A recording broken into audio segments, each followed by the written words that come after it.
जीरोधा में account open करने के बाद आप अपना पहला शेयर खरीदना चाहते हो, क्या कुछ उसके चार्जेस होते हैं, कितने दिनों तक आप होल्ड कर सकते हो, ऐसे कई सारे सवालों का जवाब भी मैं आपको दूंगा और पूरा प्रोसेस भी हम स्टेप बाय स्टेप समझने वाले हैं। तो दोस्तों, जैसे ही आप अकाउंट ओपन करते हो, सबसे पहले आपको यह समझना पड़ेगा कि कोई भी शेयर बाय करने के लिए आपके अकाउंट में बैलेंस होना चाहिए। तो अकाउंट में बैलेंस कैसे ऐड करना है? अकाउंट में बैलेंस ऐड करने के लिए आपको राइट में नीचे की तरफ आपको एक फोटो दिखाई देगा, उसके ऊपर क्लिक करना है। क्लिक करने के बाद आपको फर्स्ट ऑप्शन मिल जाएगा फंड्स का। इस फंड्स के ऊपर क्लिक करना है। फंड्स के ऊपर क्लिक करने के बाद ऐड फंड्स का आपको ऑप्शन मिलेगा, इसके ऊपर क्लिक करिए।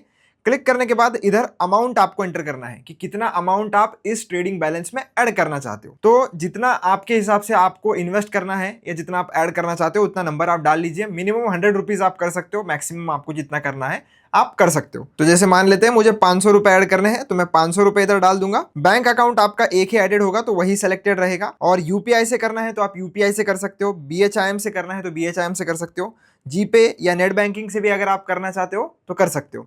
आपको जो भी मेथड यूज करनी है उसके ऊपर क्लिक करिए। क्लिक करने के बाद आपको ऑप्शन मिल जाएगा, आप प्रोसीड पर क्लिक करिए और अपने यूपीआई के एप्लीकेशन में जाकर पेमेंट कंप्लीट कर लीजिए। आपको यूपीआई के एप्लीकेशन में रिक्वेस्ट मिल जाएगी, वो रिक्वेस्ट पर जैसे ही आप पेमेंट कर लेंगे आपके पैसे तुरंत इधर ऐड हो जाते हैं। अब ऐड होने के बाद आपको इधर अवेलेबल मार्जिन में, जो कि पहले शायद 0 दिखाई दे रहा था, अब आपको बैलेंस वहां पर दिखाई देगा और इतने बैलेंस से आप अपना शेयर जो है वो खरीद सकते हो। अब शेयर खरीदने के लिए आपको फिर से ये वॉच लिस्ट वाला जो सेक्शन है उसके अंदर आना है। यहां पर आने के बाद आपको सर्च वाला जो ऑप्शन है या सर्च बार जो है वो देखने के लिए मिल जाता है, उसके ऊपर आप क्लिक करिए।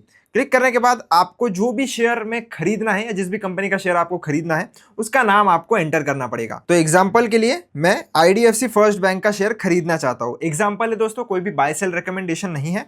तो आपको दो ऑप्शन देखने के लिए मिलते हैं, एक एनएसई के साथ, एक बीएसई के साथ। बाकी की ये जो भी चीजें आपको दिख रही है इसको आपको इग्नोर करना है। तो एनएसई और बीएसई हमारे इंडियन मार्केट के दो स्टॉक एक्सचेंज है। एक का नाम है नेशनल स्टॉक एक्सचेंज यानी एनएसई और दूसरे का नाम है बीएसई यानी कि बॉम्बे स्टॉक एक्सचेंज। तो दोनों में से जिसमें भी आप चाहो आप शेयर खरीद सकते हो, ज्यादा डिफरेंस नहीं होता है, मैं आपको बता भी देता हूं। इन केस अगर मैं ये पर्टिकुलर एनएसई पर क्लिक करता हूं, आपको बाय और सेल का दो बटन मिल जाता है। अगर आप इसको ऊपर थोड़ा खींचोगे तो आपको मार्केट डेप्थ देखने के लिए मिलती है कि कितने लोग इस पर बाय ऑर्डर लगा रहे हैं, कितने लोग इधर इसके सेल ऑर्डर लगा रहे हैं। इसी के साथ साथ अगर आप और थोड़ा नीचे आओगे तो वॉल्यूम कितना है, लोअर सर्किट अपर सर्किट कितना है। इसके अगर आपको फंडामेंटल्स देखने हैं तो आप ये फंडामेंटल्स पर क्लिक करके इधर इसके फंडामेंटल्स भी देख सकते हो। अगर आपको फंडामेंटल एनालिसिस आता हो, करना चाहते हो, तो वो आप इधर से कर सकते हो कि इसने रेवेन्यू कितना दिया है, इवेंट्स, इसके क्वार्टरली रिजल्ट्स वगैरह आपको चेक करने हैं तो यहाँ से आप कर सकते हो और ओवरव्यू आपको इधर देखने के लिए मिल जाएगा। इसी के साथ साथ अगर आपको इस पर्टिकुलर स्टॉक का चार्ट देखना है तो चार्ट के लिए व्यू चार्ट पर क्लिक करिए, आपके सामने चार्ट भी ओपन हो जाएगा। इसको आपको बंद करना है तो ये क्रॉस वाला जो बटन है इसके ऊपर क्लिक करके आप इसे बंद भी कर सकते हो। बाय वाले बटन पर क्लिक करने से पहले आपको इधर इसकी करंट मार्केट प्राइस यानी कि एक शेयर की प्राइस देखने के लिए मिल जाती है और आज के दिन में इसने कितना परसेंट मूव दिया है वो आप देख सकते हो। माइनस और लाल कलर में आपको दिख रहा है, मतलब ये शेयर आज के दिन में गिरा है। अगर आपको ग्रीन में दिखाई देगा तो आपको ये समझना है कि उस शेयर की प्राइस उस पर्टिकुलर दिन पर बढ़ी है। अभी हम बाय के ऊपर क्लिक करेंगे क्योंकि हमें शेयर खरीदना है। तो बाय के ऊपर क्लिक करने के बाद आपको ये रेगुलर वाला जो ऑप्शन है उसमें सेलेक्ट कर लेना है। आप देख सकते हो बीएसई और एनएसई दोनों ऑप्शन आपके पास अवेलेबल है, जिसमें भी आप बाय करना चाहते हो कर सकते हो। थोड़ा बहुत ही प्राइस डिफरेंस आपको देखने के लिए मिलेगा। नेक्स्ट ये है कि आपको ये जो क्वांटिटी है, क्वांटिटी के ऊपर क्लिक करना है और कितने नंबर ऑफ शेयर्स आप खरीदना चाहते हो वो आप इधर लगा लीजिए। जैसे मैं एग्जांपल के लिए 3 शेयर खरीदना चाहता हूं तो मैं 3 इधर लगा लूंगा। आप आपके हिसाब से क्वांटिटी लगा सकते हो। उसके बाद आपको नीचे इधर देखने के लिए मिलेगा मार्केट और इसके सामने ये जो दो एरो का बटन दिख रहा है इसके ऊपर क्लिक करोगे तो आपको दिखाई देगा लिमिट।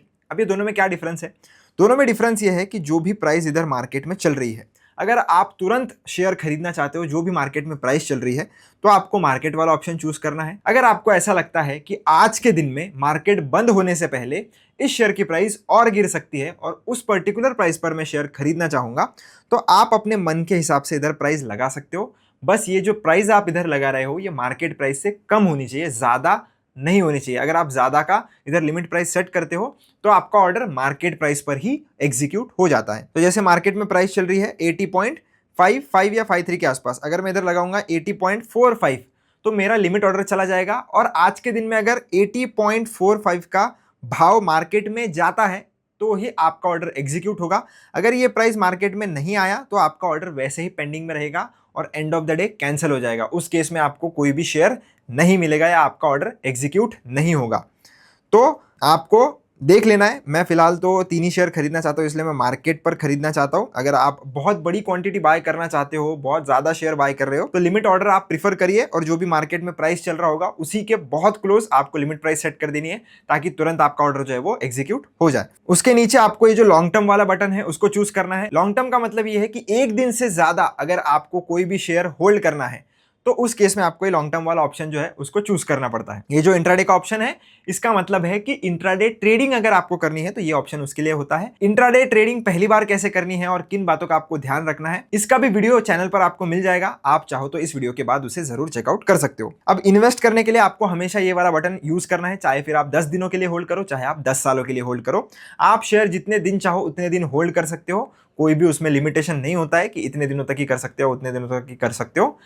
एक दिन से ज्यादा होल्ड करना है मतलब आप लॉन्ग टर्म वाला जो ऑप्शन है उसको सेलेक्ट कर लीजिए, और जब आप बेचना चाहते हो तब आप उसे बेच सकते हो। नीचे आपको ये देखने के लिए मिलेगा कि कितना अमाउंट आपको ये 3 शेयर खरीदने के लिए लगेगा। तो लेफ्ट साइड में आपको ये अमाउंट देखने के लिए मिल जाता है। अगर आपकी क्वांटिटी ज्यादा होगी तो आपको इधर अमाउंट ज्यादा देखने के लिए मिलेगा, और ये जो अवेलेबल है इसमें आपको ये देखने के लिए मिलेगा कि आपके अकाउंट में बैलेंस कितना है। अगर अकाउंट में बैलेंस ज्यादा है और आपको टोटल जो पूरा ट्रेड एग्जीक्यूट करना है उसका कम है तो हो जाएगा। अगर नहीं है सफिशिएंट बैलेंस आपके अकाउंट में तो ये रेड कलर में दिखाएगा और आपकी ऑर्डर एग्जीक्यूट नहीं होगी। आपको चार्जेस कितने लगते हैं चार्जेस देखने के लिए, ये जो प्लस के बाद आपको 0.25 रुपीज़ दिख रहा है, इसके ऊपर अगर आप क्लिक करोगे तो आपको अलग से चार्जेस का ब्रेकडाउन देखने के लिए मिल जाएगा। जीरोधा डिलीवरी में कोई भी ब्रोकरेज नहीं लेता है, यानी कि लॉन्ग टर्म में आप कोई भी शेयर खरीदते हो तो जीरोधा ब्रोकरेज नहीं लेता है। टैक्सेस वगैरह आपसे जो भी लिए जाते हैं वो आप इधर देख सकते हो कि कौन सा टैक्स वगैरह, कौन सा चार्ज एक्स्ट्रा का लगेगा आपसे, वो ब्रेकडाउन आप इधर देख सकते हो। और ये करने के बाद आप जब ये जो स्वाइप टू बाय है, ये जो आपको व्हाइट बटन दिख रहा है, इसको आपको पकड़ के राइट की तरफ खींचना है। जैसे आप राइट की तरफ खींचोगे आपका ऑर्डर जो है वो कंप्लीट हो जाएगा और आप ये क्लोज वाले बटन पर क्लिक कर सकते हो। क्लोज वाले बटन पर क्लिक करने के बाद अब आपका शेयर आपको दिखेगा कहां पर, वो भी मैं आपको बताता हूं।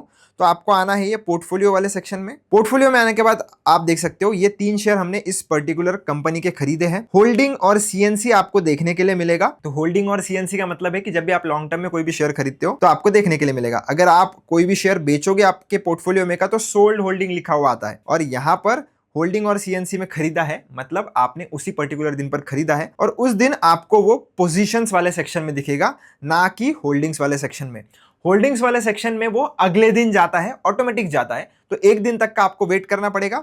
इधर आपको जो भी दिखाई दे रहा है उसको आपको छेड़ना नहीं है, एग्जिट वगैरह करना नहीं है। अगर आप उसको कुछ भी करोगे तो ये शायद आपके पोर्टफोलियो से एग्जिट हो जाए, इसीलिए आपको इसे कुछ भी करना नहीं है। एक दिन तक आपके पोजीशंस वाले सेक्शन में शो होगा, अगले दिन ऑटोमेटिकली होल्डिंग्स में जाकर शिफ्ट हो जाता है। तो इसी प्रकार से दोस्तों आप अपना पहला शेयर जीरोधा में बाय कर सकते हो। अगर आपको फिर भी कोई दिक्कत आती है तो आप मुझसे कमेंट सेक्शन में पूछ लेना। मिलता हूं आपसे नेक्स्ट वीडियो में। धन्यवाद।